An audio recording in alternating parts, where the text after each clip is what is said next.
अँगल्सना आपण allied angle म्हणतोय. त्या अँगल्सना आपण अलाइड अँगल म्हणतोय.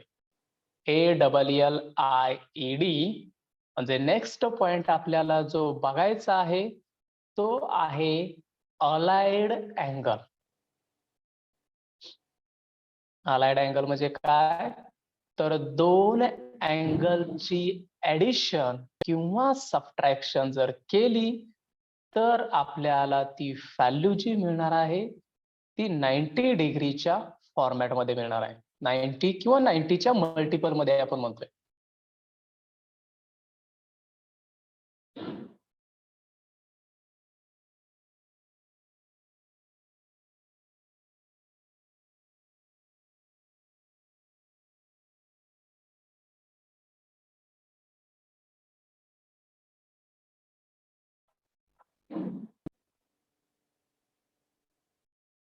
एक मिनिट.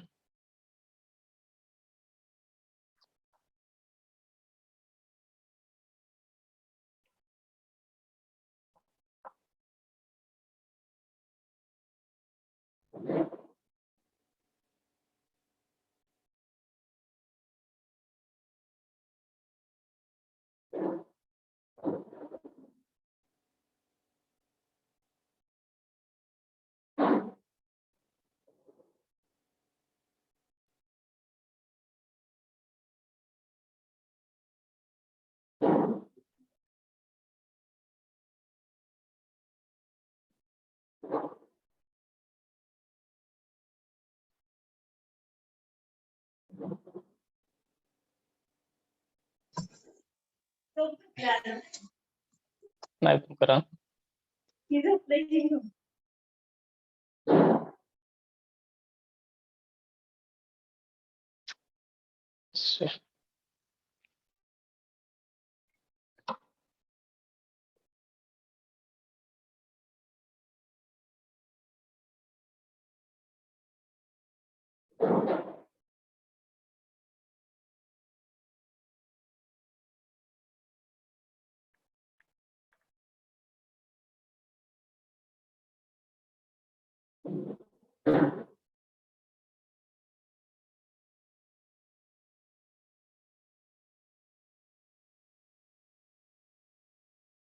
ठीक आहे बघा. इफ अलाइड अँगल हेडिंग टाकतोय आपण ALLIED अँगल्स की ज्यामध्ये if the sum or difference म्हणजेच बेरीज किंवा वजाबाकी याची जर व्हॅल्यू आपण फाइंड आउट केली दोन अँगलची sum or difference of the measures of two angles, कोणतेही दोन अँगल त्यांची जर ऍडिशन किंवा subtraction sum or difference is either 0, एक तर ती 0 असेल किंवा is an integral multiple of 90. Integral multiple of 90 म्हणजेच काय? 0 असू शकतं, 90 असू शकतं किंवा 90 इंटू 2 म्हणजेच 180 असू शकतं, 90 इंटू 3 म्हणजेच 270 असू शकतं. म्हणजेच अशा पद्धतीनं जर अँगल आले 0, 90, 180, 270 तर आपण त्याची व्हॅल्यू कशा पद्धतीनं काढायची? तर या स्ट्रक्चरमध्ये या अलाइड अँगलच्या फॉर्मॅटमध्ये आपण अशा पद्धतीचे जर अँगल आलेच तर आपण या मेथडनं ते व्हॅल्यू फाइंड आउट करणार आहे. आता त्यासाठी काही फॉर्म्युले आहेत. आता हे n π/2 चा अर्थ काय? Integral multiple of 90. π/2 ची व्हॅल्यू किती असते हो? 90 डिग्री असते, बरोबर आहे?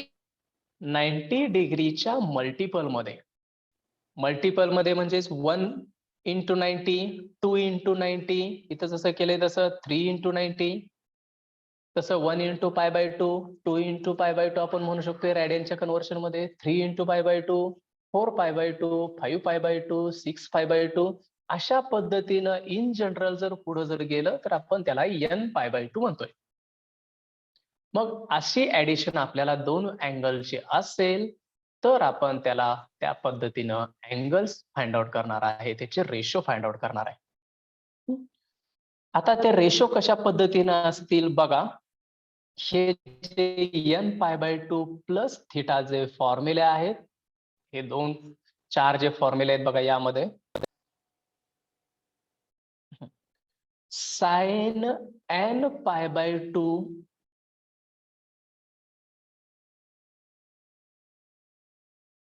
साइन n π/2 प्लस थिटा याची व्हॅल्यू किती असते?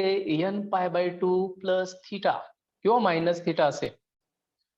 प्लस थिटा असेल तर त्याची व्हॅल्यू असते त्या साइनचं कन्व्हर्शन हे साइन मध्येच होतं आणि हे n π/2 निघून जातं त्याची व्हॅल्यू. हे ट्रिग्नोमेट्रिक रिलेशन आहे, हे फॉर्म्युले आहेत. या फॉर्म्युलेचा यूज करून आपल्याला एक्झाम्पल सॉल्व्ह करायचे. त्यासाठी हे दिलेले फॉर्म्युले आहेत, हे ऍक्च्युली फॉर्म्युले तयार केलेले आहेत, त्यांचा यूज आपल्याला पुढे करायचा आहे. तर फॉर्म्युला काय आहे नेमका? Sine n π/2 plus theta. या व्हॅल्यू मध्ये n π/2 मध्ये म्हणजेच 180 मध्ये जर n π/2 म्हणजेच इथं समजा मी 180 म्हटलं अधिक 30 असं जर असेल तर आपण त्याची व्हॅल्यू घेताना इथलं जे n π/2 आहे ते कॅन्सल करायचं, काढून टाकायचं आणि त्याची व्हॅल्यू 30 ठेवायची. म्हणजे साइन 30 त्याची व्हॅल्यू असते. आणि साइन 30 आपल्याला एकदा मिळालं का ती व्हॅल्यू आपल्याला टेबलमध्ये आपण जो दिलेला असतो टेबल त्यामध्ये साइन 30 आहे, म्हणजेच व्हॅल्यू त्याची मिळाली 1/2. त्याला आन्सर मिळते लगेच आपल्याला. फक्त ते कन्व्हर्शन करता आलं पाहिजे. साइन n π/2 प्लस थिटा असेल तर साइन थिटा असतं, n π/2 मायनस थिटा असेल तर इथं मायनस साइन थिटा राहतं, मायनस साइन थिटा. तसंच कॉस n π/2 प्लस थिटा साठी तसंच कॉस n π/2 प्लस थिटा असेल तर त्याची व्हॅल्यू प्लस कॉस थिटा असते. म्हणजे कॉस 180 प्लस थिटा असेल तर इथं सुद्धा कॉस थिटा आलं.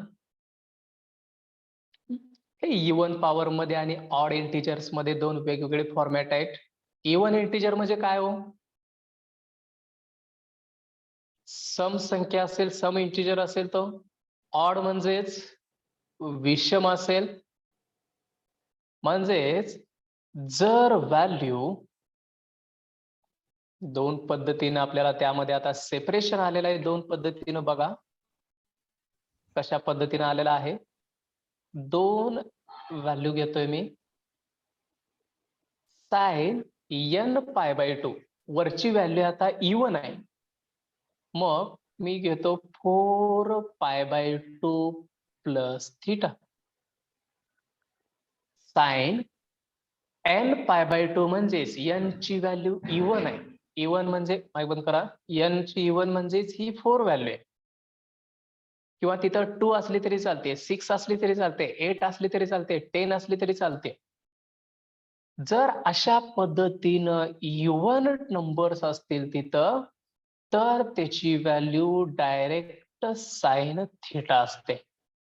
डायरेक्ट काय असते? साइन थिटा असते. म्हणजेच हे 4π/2 निघून जातं फॉर्म्युलेमध्ये. कधी? ज्यावेळी ती n ची व्हॅल्यू इव्हन इंटिजर मध्ये असते. इथं ही व्हॅल्यू 2 असेल, 4 असेल, 6 असेल, 8 असेल, 10 असेल तर ती आपल्याला व्हॅल्यू मिळते. आणि हीच व्हॅल्यू जर आपल्याला ऑड असेल म्हणजे साइन 3/2 प्लस थिटा. म्हणजे बघा इथं π/2 च्या ठिकाणी इथं 3 आलेला आहे. मग 1 असेल, 3 असेल, 5 असेल, 7 असेल, 9 असेल, अशा पद्धतीचे आपले ऑड इंटिजर्स तिथं असतील तर आपल्याला त्याची व्हॅल्यू मिळते. यानुसार जर ऑड इंटिजर असेल तर काय असतं? Sine n π/2 plus theta cos theta होतं. म्हणजेच इथला जो 3π/2 आहे तो निघून जातो, पण साईनचं कन्व्हर्शन मात्र साईन वरून कॉस होतं. हे दोनच स्ट्रक्चर आपल्याला लक्षात ठेवायचे. साईनचं कॉस होतं इथं साईनचं साईनच राहतं. इव्हन टर्म असतील तर आहे असा रेशो पुढे राहतो. ऑड इंटिजर असतील तर रेशो साईनचं कॉस होतं, कॉसचं साईन होतं. रेशो फक्त साईन कॉस मध्येच चेंज होतोय. टॅन कॉटचा यामध्ये संबंध येणार नाही. साईनचा कॉस मध्ये घेतला, कॉसचा साईन मध्ये ऑड असेल तर. किंवा अजून एक एक्झाम्पल मी यामध्येच घेतो आता, तेही बघा. व्हॅल्यू घेतोय मी आता इथं, डायरेक्ट व्हॅल्यू सिम्प्लिफाय करूया. कॉस घेतो, कॉस समजा 5π/2 प्लस 30 आहे. कॉस 5π/2 प्लस 30 याची व्हॅल्यू मला फाइंड आउट करायची. मग सांगा त्या π/2 ला जे मल्टिप्लाय इंटिजर आहे तो ऑड आहे का इव्हन आहे? ऑड. ऑड इंटिजर आहे. हे जे हे करायचं, इथली व्हॅल्यू आपल्याला बघायची आहे, ही π/2 ला मल्टिप्लाय असणारी 5 आहे. मग 5 हे कसं आहे? ऑड आहे. मग ऑड असेल तर आपण काय कन्व्हर्शन करतो? कॉसला कॉसच ठेवतोय का साइन करतोय त्याचं कन्व्हर्शन? साइन मध्ये कन्वर्शन करतोय. साइन मध्ये कन्व्हर्शन करायचं, बरोबर आहे. ऑड असेल तर कॉसचं साइन मध्ये कन्व्हर्शन करायचं आणि हे π/2 काढून टाकायचं. साइन 30 आणि साइन 30 मिळाला आपल्याला. आणि साइन 30 ची व्हॅल्यू किती असते? 1/2. 1/2. ओके, ही टेबल मध्ये व्हॅल्यू, ही व्हॅल्यू याच्यानुसार फाइंड आउट केली मी. तसंच दुसरे एक एक्झाम्पल घेतो, तेही बघा. व्हॅल्यू घेतोय मी इथं कॉसची value 6π/2 plus theta. 6π/2 plus theta. Cos theta. मग 6, ओके बरोबर आहे. 6 ही जी व्हॅल्यू आलेली आहे π/2 ला जोडून, ही ऑड आहे का इव्हन आहे? इव्हन. इव्हन आहे. आणि जर इव्हन नंबर्स असतील मल्टिपल मध्ये, इंटिग्रल मल्टिपल मध्ये, तर कॉसचं कन्व्हर्शन कशामध्ये होणार? कॉस. कॉस मध्येच होतं. कॉसचं कन्व्हर्शन कॉस मध्येच, इव्हन असेल तर. इथं आपला फॉर्म्युला आहे, कॉसचं कन्व्हर्शन कॉसच. त्यामुळं कॉस तिथं व्हॅल्यू मिळाली ही थीटा आहे तर थीटा. जर तिथं 45 असतं तर 45 मिळाले असते. हे तेवढं 6π/2 निघून जातं. म्हणजे या पद्धतीनं आपल्याला सिम्प्लिफाय करून शॉर्ट कन्व्हर्शन स्टँडर्ड फॉर्म्युलेमध्ये आपल्याला रेशो मध्ये करता येईल. आणि त्यानंतर आपल्याला ही कॉसची व्हॅल्यू फाइंड आउट करायची, जी काय अँगलची येईल ती. आलं लक्षात? अलाइड अँगल मध्ये कन्व्हर्शन इव्हन इंटिजर मध्ये असेल तर कॉसचं कन्व्हर्शन कॉस मध्येच, साइनचं कन्व्हर्शन साइन मध्येच. आणि ऑड इंटिजर्स मध्ये असतील तर कन्व्हर्शन त्याच्या संलग्न व्हॅल्यू साइनचं कॉस मध्ये होणार, कॉसचं साइन मध्ये होणार. या पद्धतीनं आपल्याला हे फॉर्म्युले बघायचे आहेत. आता हेच आपल्याला जो आपण ASTC चा जो फॉर्म तयार केला होता बघा, first quadrant, second quadrant, third quadrant, fourth quadrant. काय आवाज येत नाही तुमचा? सर थोडस खाली घेता का? वरच लिहून घेते. नाही नाही, लिहायला तुम्हाला सांगतो की परत.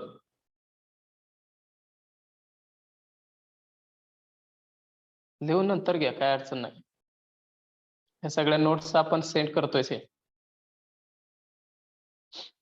त्यामुळं त्यावेळी लिहून घ्या वाटल्यास. आता फक्त एक्झाम्पल तुम्ही लिहून घ्या, म्हणजे तुम्हाला ते, म्हणजे एक्झाम्पल तुम्हाला जे सॉल्व्ह करायला सांगतो वगैरे त्या पद्धतीने फक्त सॉल्व्ह करा. आणि लिहून फक्त PDF पाठवल्यानंतर PDF तुम्ही लिहून घेऊ शकता.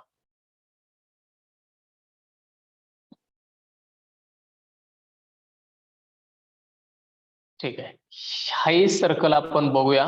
त्याच्या अगोदर आता हे फॉर्म्युले हे बघू. साइन एन पाय ही व्हॅल्यू आहे बघा, साइन एन पायची. एन पाय म्हणजे काय, एन ची व्हॅल्यू ऑड असेल किंवा इव्हन असेल, कोणतीही व्हॅल्यू पाहिजे. साइन ऑफ म्हणजेच पाय झालं, साइन पाणी फक्त पाय असेल तर ते 1 पाय झालं, 2 पाय, साइन 3 पाय, 10 पाय, साइन 100 पाय. अशा जर व्हॅल्यू आल्या आपल्याला कॅल्क्युलेशन मध्ये, तर त्या सर्वांच्या व्हॅल्यू ह्या झिरोच असतात. त्या सर्वांचे रेशो हे झिरोच असतात. तुम्हाला ऑब्जेक्टिव्ह मध्ये विचारलं साइन 3 पाय इक्वल टू, तर आपण ऑब्जेक्टिव्ह मध्ये तुम्हाला ऑप्शन दिले 1 0 -1 2 अशा पद्धतीने ऑप्शन दिले जातील. त्यावेळी तुम्हाला साइन एन पाय म्हणजे साइनची कितीही व्हॅल्यू त्यामध्ये इंटिजर असेल, 1 पाय असेल, 2 पाय असेल किंवा -1 पाय असेल, -2 पाय असेल, तरीही त्याची व्हॅल्यू किती असणार आहे, 0 असते. हा एक फॉर्म्युले, कारण यामध्ये फॉर्म्युले बरीच आहे. फॉर्म्युले आपल्याला ते पाठ करावे लागतील आणि त्या फॉर्म्युलेनुसारच आपल्याला एक्झाम्पल सॉल्व्ह करायचे असतात. हा एक झालं साइन एन पाय साठी झालं. आता कॉस एन पाय मध्ये काय येतं बघा, कॉस एन पाय ही पहिली व्हॅल्यू आहे, cos n pi equal to -1, आणि त्यावरती मात्र कंडिशन आहे, if n is odd integer, n is odd integer असेल तर ही कॉस एन पायची व्हॅल्यू असते -1, आणि एन ची व्हॅल्यू जर इव्हन इंटिजर असेल तर आपल्याला कॉस एन पायची व्हॅल्यू असते +1. म्हणजेच मी इथं व्हॅल्यू घेतोय बघा, कॉस ऑफ, आता ऑड घेतो म्हणजे 1 पाय, कॉस ऑफ 3 पाय, कॉस ऑफ 5 पाय, यांच्या व्हॅल्यू किती असतील हो, 1 पाय आहे, 3 पाय आहे, 5 पाय आहे, 7 पाय, 9 पाय, 11 पाय, -1 असेल -1 -1 असणार. कारण का, तर n ची व्हॅल्यू जर ऑड इंटिजर असेल तर आपल्याला त्या कॉसच्या ज्या या व्हॅल्यू आहेत त्यांच्या व्हॅल्यू मिळतात -1. लक्षात येत आहे, हो सर. साइनला कोणतीही व्हॅल्यू असली तरी ती 0 मिळत होते आपल्याला. 1 पाय ऑड असेल किंवा इव्हन असेल, कोणतीही व्हॅल्यू असेल तर साइनला 0 मिळतं, पण तसं कॉसला होणार नाहीये. कॉसला मात्र आपल्याला ऑड इव्हनला वेगळं करावं लागतं. ऑड व्हॅल्यू असतील तर अशा पद्धतीने आपल्याला -1 मिळतील, आणि हेच जर कॉसच्या व्हॅल्यू +1 आल्या, सॉरी इव्हन टर्म आल्या, म्हणजेच 2 पाय, 4 पाय, कॉस 10 पाय अशा जर व्हॅल्यू असतील, म्हणजे इव्हन इंटिजर आले 2 4 10, तर त्याची व्हॅल्यू काय असणार, +1 +1 असते. बरोबर आहे, त्याची व्हॅल्यू असते आपल्याला इथं +1. याही पद्धतीने क्वेश्चन विचारला जातो, कॉस 4 पाय इक्वल टू, खाली ऑप्शन तेच असतात, 0 असतं, 1 असतं, -1 असतं, 2 असतं. पण त्यातली n ची व्हॅल्यू त्यामध्ये बघायची. इव्हन टर्म ही समसंख्या असेल तर आपण त्याची व्हॅल्यू +1 लिहिणार आहे. जर 1 पाय, 3 पाय, 5 पाय, 7 पाय अशा पद्धतीने ऑड इंटिजर्स असतील तर त्याची व्हॅल्यू मात्र -1 असणार. या पद्धतीने आपल्याला कॉस एन पाय, साइन एन पाय आणि कॉस एन पायच्या ऑड आणि इव्हन वरती, कंडिशन वरती त्या व्हॅल्यू लिहिता येतात. लक्ष सर्वांचे फॉर्म्युले, हो सर. ऑड इव्हन वरती हे दोन्हीही कंडिशन आहेत कॉसच्या व्हॅल्यू साठी. आता काही फॉर्म्युले आहेत, ती फॉर्म्युले एका रेशो वरून काढायचे आहे. ते डायरेक्ट रेशो तुम्हाला सांगतो, म्हणजे तुम्हाला जास्ती फॉर्म्युले पाठ करत बसायची गरज नसते.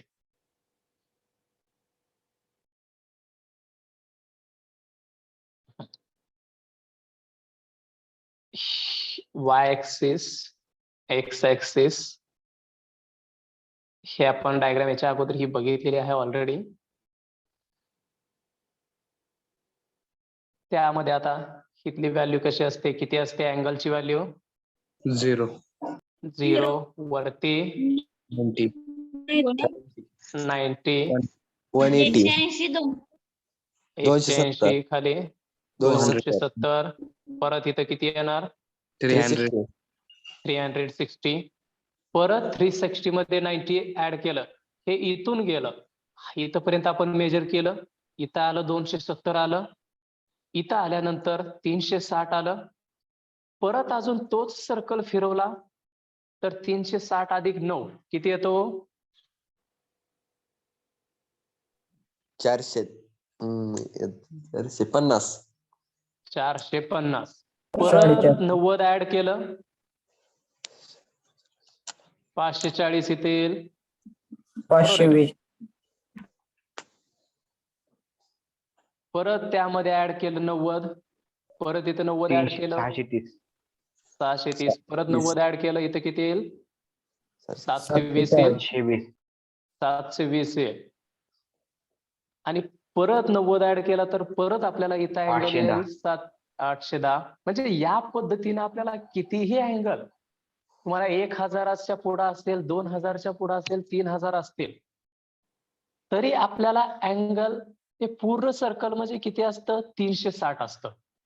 परत डबल सर्कल जर पूर्ण झालं तर 720 होणार. अजून एक वेळ सर्कल पूर्ण झालं तर 1080 होईल. म्हणजे या पद्धतीनं पूर्ण सर्कल आपल्याला करता येतं. कितीही मोठा अँगल असला तरी या सर्कल वरती आपल्याला घेता येतो. आता जनरली मी एवढेच अँगल घेतोय, किंवा काही वेळा तुम्हाला हे 90 म्हणजे काय असतो? रेडियन मध्ये π/2 असतं ना. π/2. 180 म्हणजे किती? पाय, म्हणजे 2π/2 झालं. हे 3π/2, हे 2π. पाय म्हणजे 180 असतं, π/2 म्हणजे 90 असतं, 270 म्हणजे 3π/2 असतं, 360 म्हणजे 2π असतं. हे सर्वांनी डायग्राम काढून घ्या वाटल्यास, म्हणजे या डायग्राम वरून आपल्याला व्हॅल्यू फाइंड आउट करता येतात. 0 ला इथं 2π पण असतं, वरती π/2, इथं डाव्या साईडला परत पाय, 3π/2, 2π. म्हणजेच ऍक्च्युली 1π/2, 2π/2, 3π/2, 4π/2, परत 5π/2, 6π/2, 7π/2, 8π/2, 9π/2, 10π/2, 11, 12. अशा पद्धतीनं आपण सर्कल करत जातोय. मग कितीही मोठा अँगल असला तरी आपल्याला त्याचा रेशो काढता येतो. आता यामध्ये व्हॅल्यू ज्या आहेत आपण बघितलं, आपण हेही माहित आहे आपल्याला, ASTC. एक्झाम्पल मध्ये आपण बघितलं बघा, कंपाऊंड अँगल मध्ये ASTC. याचा अर्थ काय ASTC चा? ए म्हणजेच पहिल्या क्वार्टर मध्ये जर अँगल आला, रेशो आला तर ऑल पॉझिटिव्ह असतं. ए चा अर्थ ऑल पॉझिटिव्ह, एस चा अर्थ साइन आणि पॉझिटिव्ह. साइन आणि साइनच्या अपोजिट कोसेक पॉझिटिव्ह. टॅन ला काय होतं? टी ला इथं टॅन आणि कॉट पॉझिटिव्ह. टॅन आणि कॉट पॉझिटिव्ह. बाकी व्हॅल्यू निगेटिव्ह असतात, त्या पॉझिटिव्ह असतात, म्हणजे बाकी व्हॅल्यू निगेटिव्ह असतात. सी ला कसं असणार? कॉस आणि साइन निगेटिव्ह. सेक. कॉस आणि सेक पॉझिटिव्ह, बाकी सगळं बाकी निगेटिव्ह. निगेटिव्ह. बाकी निगेटिव्ह. या पद्धतीनं जर हे आपल्याला डायग्राम मिळाली, ह्या डायग्राम लक्षात येत असतील तर आपण कोणताही अँगल फाइंड आउट करू शकतोय. म्हणजे तुम्ही साइन π/2 - θ आपण जे वरती फॉर्म्युले बघितले ते फॉर्म्युले सुद्धा याच्यावरून आपल्याला फाइंड आउट करता येतात. काढली सर्वांनी डायग्राम? माईक बंद करा, कोणा चालू रे?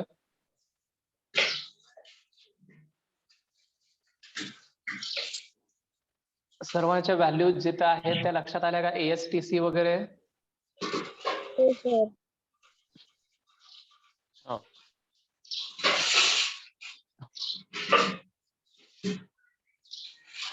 कोणाला माईक चालू रे?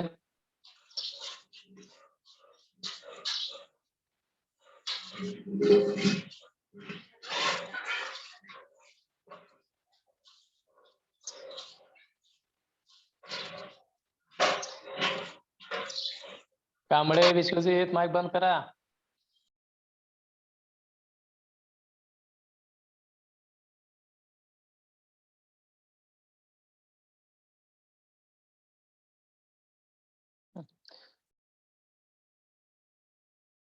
झाली का डायग्राम काढून सर्वांची?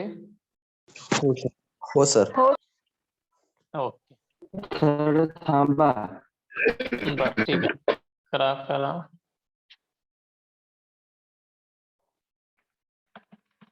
आपल्याला आता व्हॅल्यू काढायचे आहे. डायग्राम काढा सर्वांनीच. ह्या टेबलवरून, त्या डायग्राम वरून आपल्याला काढायचं आहे. कशा पद्धतीनं? समजा आपल्याला व्हॅल्यू पाहिजे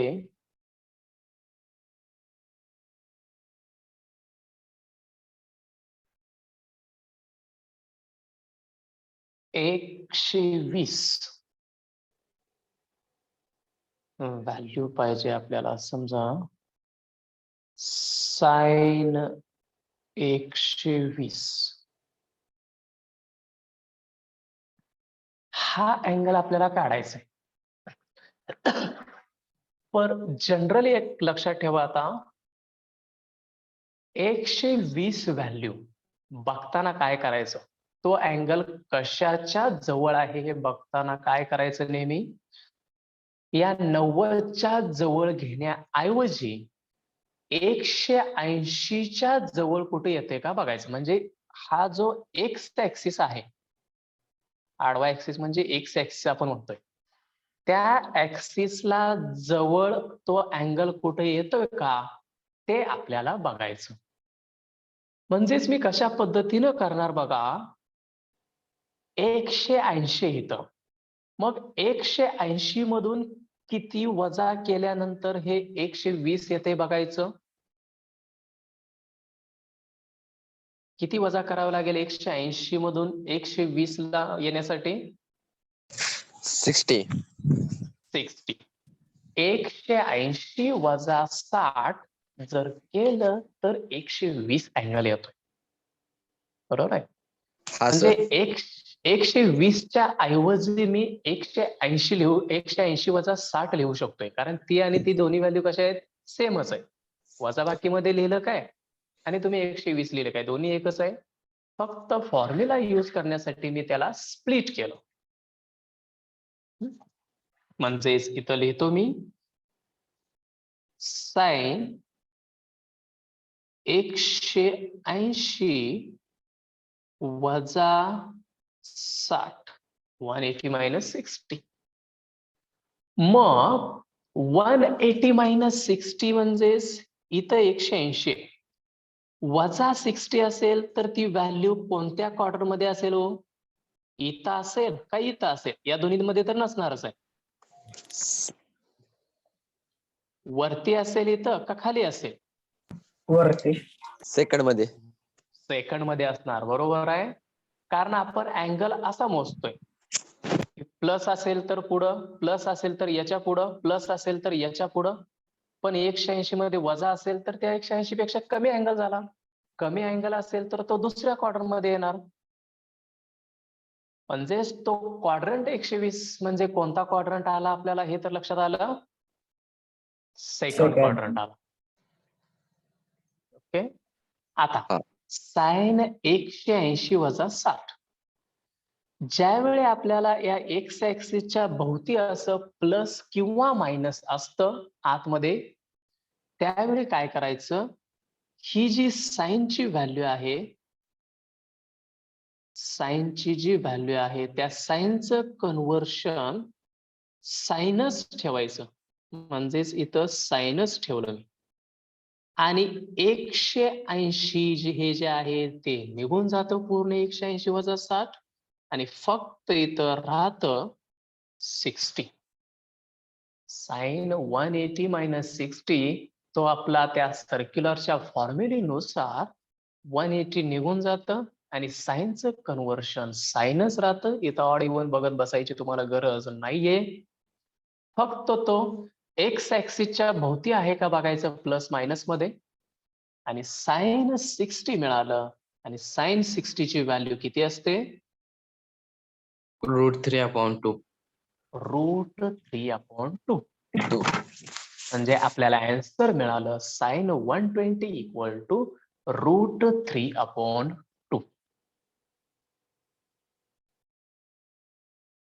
आता हे मी या सर्कल वरून करतोय, पण जर तुम्ही कॅल्क्युलेटर वरती केलं तर साइन 120 इक्वल टू डायरेक्टच तुम्हाला ते √3/2 ची व्हॅल्यू मिळते.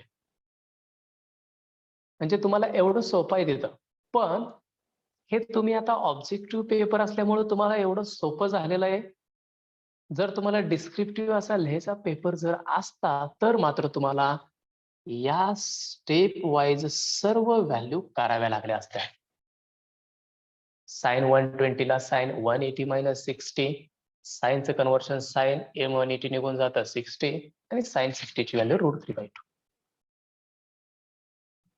पण तुम्हाला आता ऑब्जेक्टिव्ह पेपर असल्यामुळे तुम्हाला एक्झामला सुद्धा कॅल्क्युलेटर हे अलाउड आहे.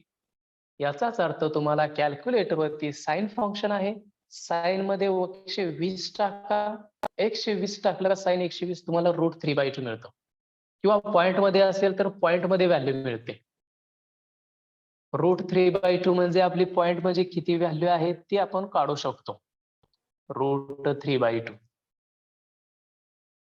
येते का लक्षात? आहे सर पॉइंट मध्ये आन्सर लिहिल्यावर काय अडचण येईल का? पॉइंट मध्ये आन्सर लिहिल्यानंतर बरोबरच आहे, काय अडचण नाही. पण ऑब्जेक्टिव्ह मध्ये ते जे आन्सर आहे ते पॉइंट मध्ये तुम्हाला दिला असेल तर तिथं पॉइंट मध्ये बघणार ना. तुम्हाला तिथं ऑप्शन खाली देताना 1/2, √3/2, 3/2, 1/4 असं दिलं असेल तर तुम्हाला ते कन्व्हर्शन बघावं लागेल ना. हा मग पॉइंट मध्ये असेल तर तुम्ही त्याला पॉइंटलाच क्लिक करणार, त्याचा काही प्रश्न नाही. पण जर अशा पद्धतीने ऑब्जेक्टिव्ह मध्ये ऑप्शन जर दिले असतील तर तुम्हाला ते √3/2 कुठं आहे त्यालाच क्लिक करावं लागणार आहे आन्सर. हा सर. किंवा √3/2 ची व्हॅल्यू प्रत्येक व्हॅल्यू चेक करायची वाटलं. तुमचं व्हॅल्यू समजा साइन 120 किती आली व्हॅल्यू 0.86 आले समजा. तर आपण 4 ऑप्शन जे दिलेले आहेत त्या 4 ऑप्शन मधले पहिला ऑप्शन क्लिक करायचं, हे करायचं कॅल्क्युलेटर वरती करून घ्यायचं लगेच. √3/2 किती येते बघायचं, समजा 0.3 आलं. दुसरा ऑप्शन चेक करायचा 1/2 0.5 येत आहे. तिसरा ऑप्शन चेक केला 1/√2 तिथं 0.86 येत आहे. म्हणजे माझा ऑप्शन कोणता करेक्ट असेल हो? तिसरा ऑप्शन करेक्ट असेल. म्हणजे अशा पद्धतीने तुम्ही चेक करून करू शकता. या पद्धतीने तुम्ही नाही सॉल्व्ह केलं तरी सुद्धा ते कॅल्क्युलेटर असेल तर तुम्हाला कोणतीही गोष्ट ट्रिग्नॉमेट्री मधली अवघड जात नाहीये. लक्षात सर्वांच्या हे. तरी टेबल आपण हे कशा पद्धतीने येते हे बघणार आहे असेल तर ते पूर्ण सोडून द्यायचं नाही. आता अजून ही एक्झाम्पल बघूया. प्रत्येक वेळी एक छोटी डायग्राम काढायची आणि सॉल्व्ह करायचा. आता बघा साइन -765 ही व्हॅल्यू आपल्याला काढायची. किंवा त्याच्या अगोदर अजून एक एक्झाम्पल घेऊया म्हणजे अजून हे क्लिअर होऊन जाईल. समजा तुम्हाला व्हॅल्यू फाइंड आउट करायला दिली, इथं घेतो मी साइन ऑफ 390 ही व्हॅल्यू घेऊया. साइन 390 किंवा या साइनच्या ऐवजी आता वेगळं घेऊया. मी साईनच्या ऐवजी इथं आता टॅन घेतो. टॅन 390. प्रोसिजर आपल्याला तीच करायची आहे कोणत्याही रेशोसाठी. टॅन 390. आता 390 हे 180च्या जवळ येत. इथं 0 असतं, इथं केले बघा 0, इथं 180 असतं, हे वरती 90 आणि खाली 270 आहे. 180च्या जवळ आहे का होते? नाही. नाही. नाही. नाही सर. मग परत 180 याच ऍक्सिस वरती इथपर्यंत 180 झालं, हे फिरून इथपर्यंत आल्यानंतर इथं किती येतो? 360. 360 येतो. बरोबर आहे. म्हणजे हा. एक्स ऍक्सिस वरतीच आहे ना 360. हो सर. हा, मग या 360च्या जवळ आहे का बघायचं? आहे का 360च्या जवळ? Yes sir. हो. आहे ना? हो. हा सर. टॅन 360. 360 मध्ये किती ऍड केल्यानंतर ते 90 येतंय? 30. 30 ऍड केल्यानंतर. बरोबर 30. आहे. ओके. 390 मध्ये साठी 360 मध्ये 30 ऍड केलं फक्त मी. मग 360 अधिक 30, 360 प्लस 30. पहिल्या, दुसऱ्या, तिसऱ्या, चौथ्या कोणत्या क्वार्टर मध्ये असेल? पहिल्या.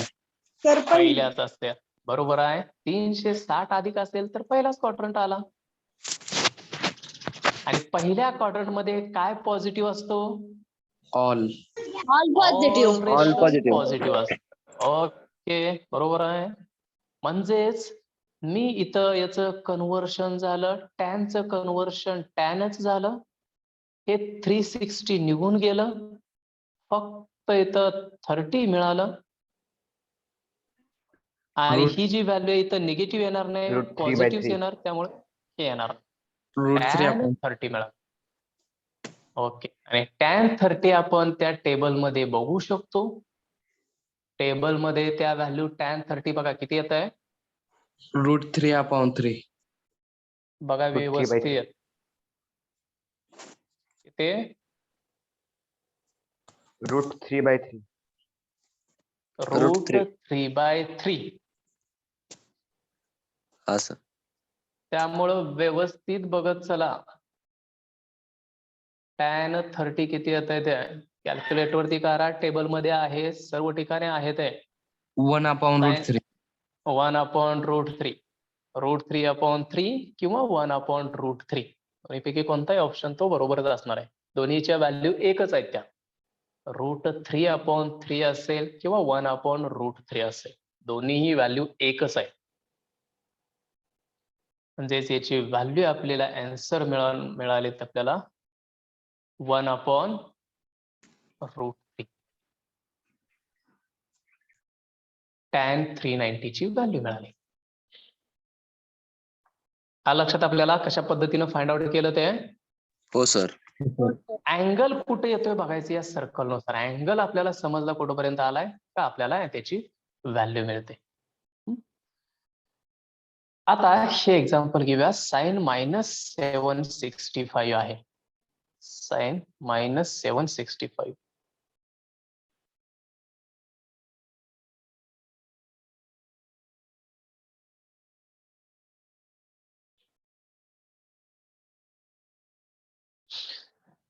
आता साइन 765 -765 ला एक सुरुवातीला फॉर्म्युला घेतला, कारण डायरेक्ट मायनसची व्हॅल्यू आपल्याला त्या आतमध्ये घ्यायची नाहीये. तर या साइन -765 ला हा एक फॉर्म्युला आपल्याला यूज करायचा आहे. साइन -θ असेल तर मायनस साइन θ असतं, म्हणजे आतलं जे मायनस आहे ते बाहेर येतं. हा एक फॉर्म्युला आपला. आणि साइनला जोडून कॉस -θ असेल तर त्याची व्हॅल्यू ही कॉस θच असते. हा एक फॉर्म्युला आणि हा एक फॉर्म्युला, दोन्ही फॉर्म्युले आपल्याला लक्षात ठेवायचे. साइन मायनस घेऊन ठेवा वाटलं. साइन -θ इज मायनस साइन θ आणि कॉस -θ इज कॉस θ. हे तयार केलेले फॉर्म्युले आहेत आपले, की ज्यामध्ये साईनच्या रेशो मधला निगेटिव्ह साईन बाहेर येतो, पण कॉसच्या आतला निगेटिव्ह साईन निघूनच जातो. म्हणजे कॉस -60 ची व्हॅल्यू आणि कॉस 60 ची व्हॅल्यू दोन्ही एकच असतात. पण साइन -60 आणि फक्त साइन 60 असेल तर ते एक नाहीये. साइन -60 ला मायनस साइन 60 असेल तर त्या व्हॅल्यू एक असतात. हे साइन आणि कॉस मधला हा डिफरन्स. आता हे साइन -765 असेल तर मग मायनस काय होईल याच्या बाहेर येईल ना मायनस. म्हणजेच काय होईल मग मायनस साइन 65 झाला इथं, मायनस बाहेर आला. आता हे 765 जे आहे ते कोणत्या अँगलच्या जवळ आहे हे बघायचं. मग आपण चेक कसं करायचं, आपल्याला माहित आहे काय, इथं हे पूर्ण सर्कल झाल्यानंतर इथं व्हॅल्यू किती असते हो, 360 असते, बरोबर आहे. 360. हा सर. 360. अजून एक सर्कल मी पूर्ण केलं तर इथं काय होईल हो, 720. 720 होईल, बरोबर आहे. मायनस इथं मी 720 केलं. आता हे 720च्या जवळ आहे का हो 765? Yes, किती sir. ऍड केल्यानंतर 65 येतं? 45. 45, बरोबर आहे. आणि 45 हा आपला स्टँडर्ड अँगल आहे. म्हणजेच 2 वेळा आल्यानंतर इथं 720 येतं आणि 720च्या प्लस 45 आहे. आणि प्लस 45 चा अर्थ काय, तो कोणत्या क्वार्टर मध्ये आहे, फर्स्ट क्वाड्रंट मध्ये. फर्स्ट क्वार्टर मध्ये अँगल आहे तो. 765 हा अँगल आपण काढू बघू शकतो लगेच, तो पहिल्याच क्वार्टर मध्ये. आणि पहिल्या क्वार्टर मध्ये रेशो कसे असतात, सर्व पॉझिटिव्ह. पॉझिटिव्ह रेशो असतात. त्यामुळं हे बाहेरचा by two. ऑलरेडी मायनस आहे, तो मायनस हाय असा राहिला, त्यामध्ये काही बदल नाही. हा मायनस हाय असाच, फक्त याची व्हॅल्यू आपण या टेबल मध्ये काय झाली, प्लसच झाली. जे निगेटिव्ह 720 याची यामध्ये साइन 720 अधिक 45 म्हणजे इथं किती आलं, 45. साइन 45 आला. आणि तो बाहेरचा सुरुवातीचा मायनस तो आहे असा ठेवलाय, त्यामध्ये काही बदल करायचा नाही. -√2/2. हा, मायनस साइन 45 ची व्हॅल्यू जर टेबल मध्ये बघितली तर तुम्हाला व्हॅल्यू आहे 1/√2. √2. -1/√2 हा ऑप्शन कुठे आहे बघायचं ऑब्जेक्टिव्ह मध्ये, ते आपला आन्सर असतं. किंवा हाच ऑप्शन तुम्हाला मायनस हे √2/2 या पद्धतीनेही दिलं जातं, हे सुद्धा आन्सर बरोबर आहे. पण हे आन्सर नाही म्हणून बसायचं नाही, हे आन्सर असेल 1/√2 तरी सुद्धा ते आन्सर तिथं क्लिक करायचं त्या ठिकाणी.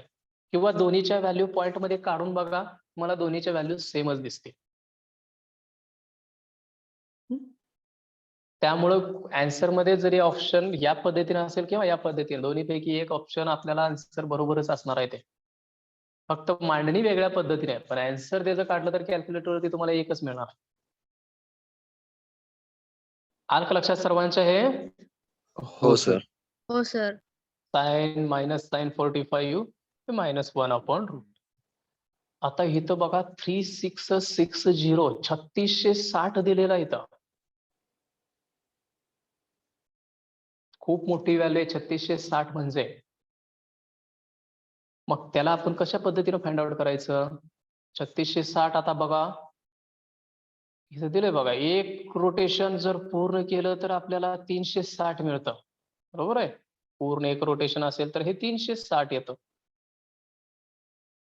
मग दुसरं रोटेशन मिळालं तर 720 येतं. 3 रोटेशन मिळाले तर 3 न मल्टिप्लाय करणार 1080 येतं. 4 रोटेशन मिळाली तर किती येणार, 1440. 4 न मल्टिप्लाय करायचंय फक्त. मग असं आपल्याला 3660 पर्यंत जायचंय. मग त्यासाठी काय करायचं, आपण चेक करताना काय करायचं, किती मल्टिपल येतंय, 10 रोटेशन याला डिवायडेड बाय 360 करून घ्यायचं. डिवायडेड बाय 360 केल्यानंतर किती येतो? पॉइंट मध्ये 10 पॉइंट काहीतरी येतोय का? 2.82. किती? एक मिनिट सर. 10.60.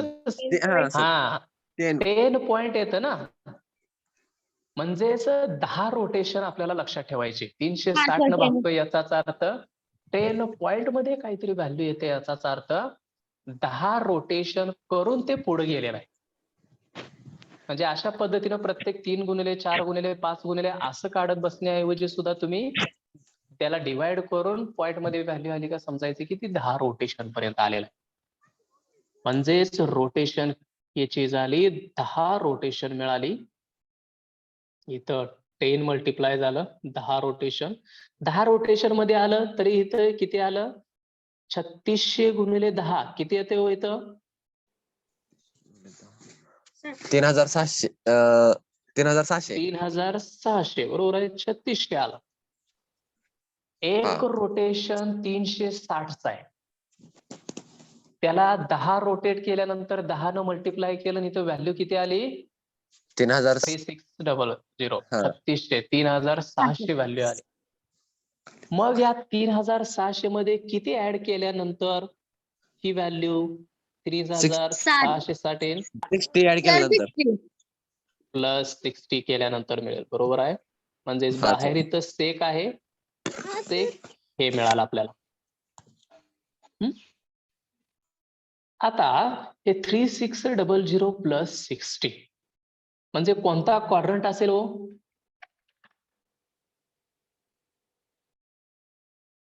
क्वाड्रंट कोणता? इथं एक्सेस इथं 360 आहे, याच्यामध्ये 60 ऍड केला का वरती जाईल का खाली येईल? वरती जाईल. वरती जाईल ना, म्हणजे फर्स्टच क्वाड्रंट आला.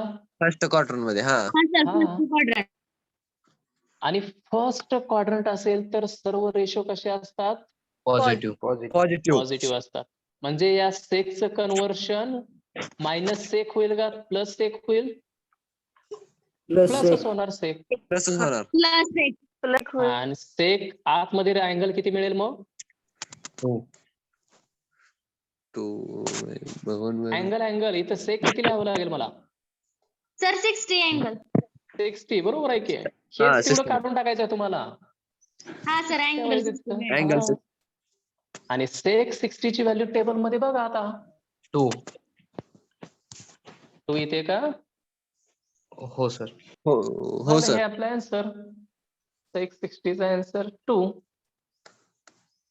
म्हणजे तुम्हाला कोणत्याही कितीही मोठा अँगल असेल तरी आपल्याला हे सर्कल एकदा माहिती झालं का तुम्ही त्या पद्धतीनं फाइंड आउट करू शकता. मग 180 जर 300 3600च्या इथं जवळ येत नसेल, 360च्या वगैरे, तर 180च्या जवळ येते का बघायचं. 180च्या मल्टिपल मध्ये आहे का बघायचं. असेही काही एक्झाम्पल असतात की 180च्या मल्टिपल मध्ये असतील, तेही त्या पद्धतीने आपण बघू शकतोय. आता तुम्ही एक एक्झाम्पल सॉल्व्ह करा. मी एक एक्झाम्पल देतोय बघा. सॉल्व्ह होतंय का करा.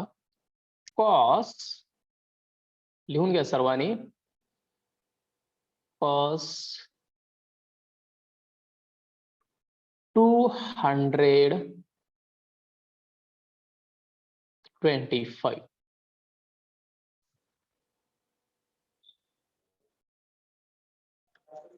सर्वांनी लिहून घ्या आणि माईक बंद करत सर्वांनी प्रेझेंट घेतोय. कॉस 225.